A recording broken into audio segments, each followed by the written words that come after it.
I mean, you can make the argument that it's a problem. I would tell you it depends on the team. I would tell you if you're looking at the New York Knicks, hell yeah. If you're looking at the Golden State Warriors, the Utah Jazz, a couple other teams, I would tell you no. I mean, it depends. We're not complaining. Let me ask you a question. When Steph Curry took the league by storm and was raining threes, did we complain? Only time I ever saw Spike Lee complaining about threes was when Reggie Miller hit him. I never saw him complaining when John Starks hit him. Okay? So I mean, excuse me, wait a minute now. Shooting is a part of the game. Now, if you want to change a rule, for example, let's just say when Wilt Chamberlain was dominating the league because he was a foot taller than practically everybody else, you can understand why the rim needed to be a bit higher. You understand? Or you wanted to outlaw Duncan because, my God. Yeah, but what about when Lou Alcindor went to UCLA and they outlawed Duncan? That's right. The Lou Alcindor at UCLA. But check this out. But check this. And if you wanted to sit up there and say, here's the only modification I would consider about the three-point shot, y'all. Move it back 6 inches to a full foot. That's it. Make it a little bit harder. Well, that's all. This is my feeling Outside about of that, please. They'll just start leave learning it right how to hit where that. it is. Here's the problem. The most efficient way to play a sport's not necessarily the most pleasing, right? In MMA, they start, it turns out, just grappling and little maneuvers. So eventually the UFC said, no, y'all got to stand up. You can't just spend the whole time on the floor. They just changed the rules. And is this product a little monotonous with the threes? Yes, it is. Let's not look. When Steph was doing it, he was the only one doing it. Now everyone's bombing threes all the time. Some dude's taking 10, 11 threes a game. Teams taking 50 threes in a game. It's making the product worse. They should figure out a way to fix it. I would suggest this.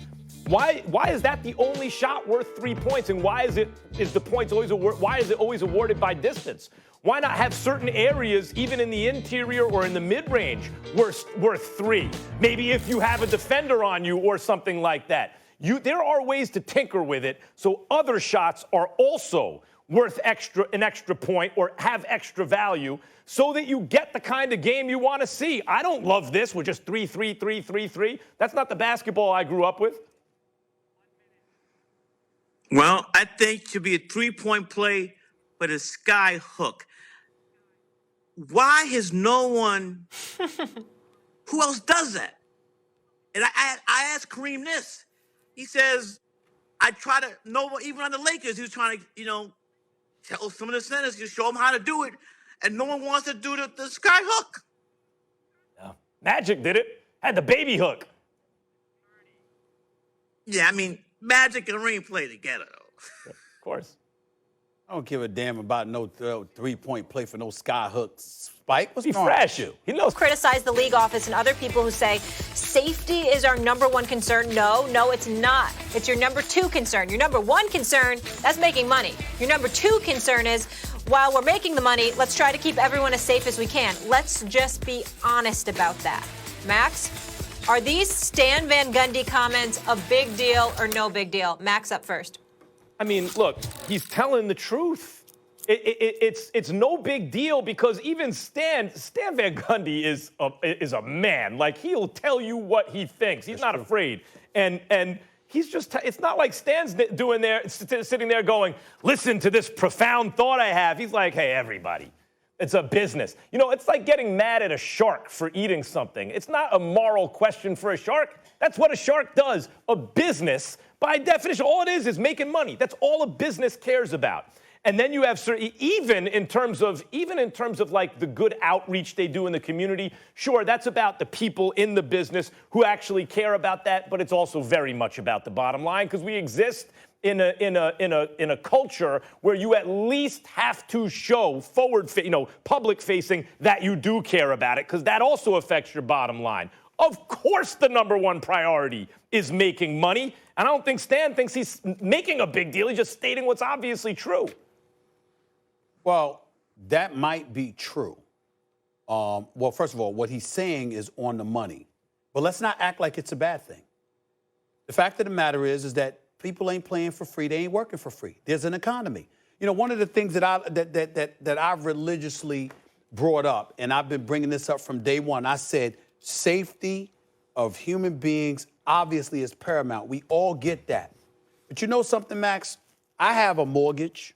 I have bills in my home and what have you. regardless of what was going on during this pandemic, there was never a month went by that I didn't receive those bills. I never saw one company say, COVID-19 is going on, you don't have to pay. They're coming for their money. So when you talk about people's quality of life, when you talk about people's abilities to feed their family, keep a roof over their head, and things of that nature, we can't ignore that reality. And so, obviously, when we're talking about the NBA, we take into account the millions of dollars some of these players, all of these players are making, basically, and we take into account what the coaches are getting paid and all that stuff. What we ignore repeatedly is the thousands upon thousands of people these sports leagues employ. And we can't ignore that. I'm not saying that you shove aside safety. I'm not saying that you don't prioritize the health of human beings and things of that nature, Spike. What I'm saying is, let's stop acting like it's a crime to pay attention to economics as well. Because bills got to get paid. That's just the reality of the situation. And when folks speak, like Stan Van Gundy is I love Stan Van Gundy. He's incredibly honest. I wish they do a better job defensively because last night they got blown out by 30 by Minnesota, which is a different subject for another day. I mean, damn. Different subject. That's a different subject. He wishes too. That's a different subject. But I applaud and respect his honesty. But Stan Van Gundy ain't coaching for free. The NBA, NFL, Major League Baseball, National Hockey League, and everybody else in between have a right to want to pay attention to the economics when nobody's playing for free. Listen, the NCAA tournament is going on, and Jay Billis comes on my show yesterday, Stephen A's World, on ESPN Plus, and specifically states there will be an NCAA tournament. The NCAA made that very clear. They said, because we got rights to fulfill. We have no choice. The NCAA tournament will march forward. Why? Economics. Let's grow up and stop acting like, oh my God, somebody is so wrong for paying attention to that. When you getting a check too. That's all I'm saying. Spike? Well, we live in an American capitalist society. Yeah. And money talks, BS walks. And what's important, and what I'm going to say right now, is not really talking about the NBA, but there's been many, many cases where decisions were made in favor of the money and people died. I mean, that's not a news flash. The cigarette industry knew way, way back what cigarettes did. They hid it. And that's not the only example. Money, we live in a country where people will get on bended knee and kneel before the altar of the almighty dollar. And if people gotta die, that's the cost of doing business. Well, let me say It's one not thing. new. Let me say one thing about that.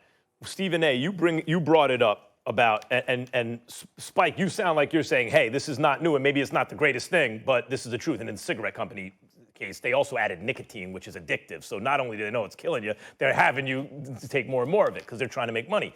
And I bring up the point that corporations, businesses are in the business of, that's their existence is about making money.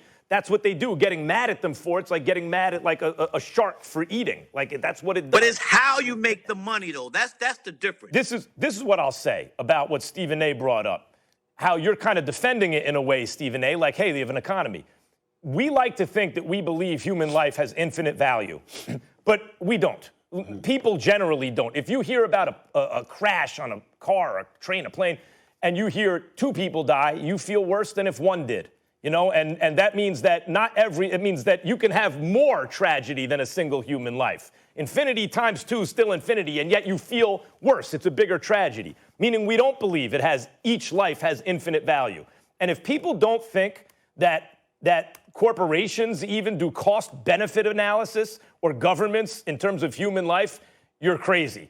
That absolutely that was done. I think most of the issue with the pandemic, for example, is people believe the previous administration, they didn't agree with their calculation. They thought, no, they're placing too great an emphasis on the economy, not a great enough emphasis on human life. I totally agree. Yeah, but not that we all believe that we should take no risks at all in order to have an economy. I don't disagree with anything you or Spike is saying. I'm just saying there is a reality that is inescapable. Real talk. Because of it being perpetual. that we got to stop acting like we're above. The fact of the matter is that, Max, you and I never took a day off when the pandemic hit. Do you know that? When sports stopped, when the NBA was canceled March 11th, Spike, Max Kellerman, myself, and Molly Kieran was on this airwaves every day. Doing work. We were doing work and took pay cuts. But let me be very clear. We got something. We got enough to pay our bills. It ain't an accident. You understand? I'm just saying, let's not be phony about that.